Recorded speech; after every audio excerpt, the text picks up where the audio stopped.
एक बार हो जा बाबा बजरंग बली के देश के महान आदमी है।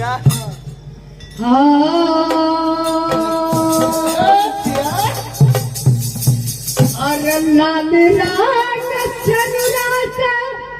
माथा पर अरे रंगला हाथ में हेलो हेलो हेलो सुनाइए ना। अरे लाल राग चनुरासा रंगला हाथ में पदनवा ये हनुमान हनुना माता यान के लालवा ये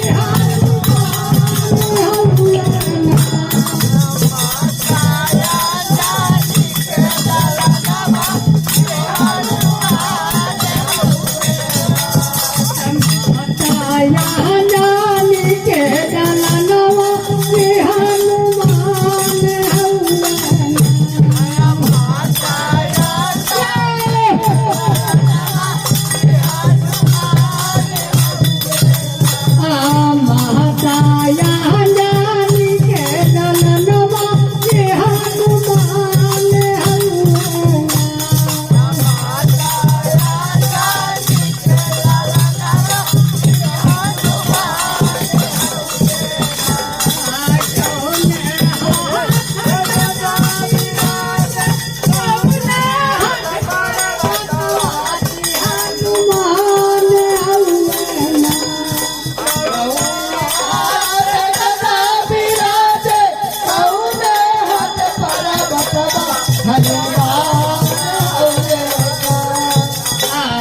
कौन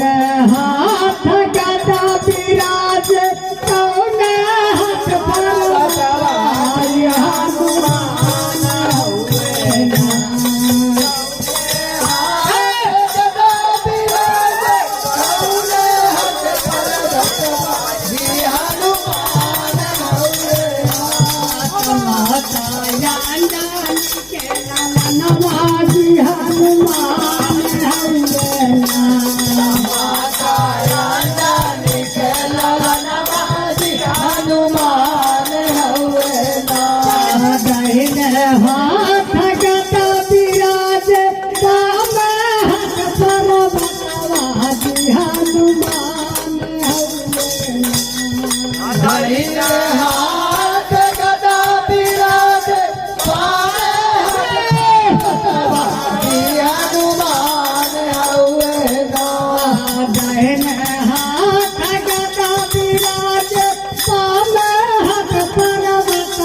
पर्वतवासी हनुमान हवेला दाहिने हाथ गदा विराज बामे हाथ पर्वतवासी हनुमान हवेला दाहिने हाथ गदा विराज बामे हाथ पर्वतवासी हनुमान हवेला माता जानी के नवाजी हनुमान हवेला माता रानी के नवाजी हनुमान हवेला जानी के नवाजी हनुमान हवेला माता रानी के नवाजी हनुमान हवेला माता जानी के नवाजी हनुमान हवेला माता नवाजी हनुमान हवेला माता जानी के नवाजी हनुमान हवेला माता रानी के नवाजी हनुमान हवेला अरे चल की जय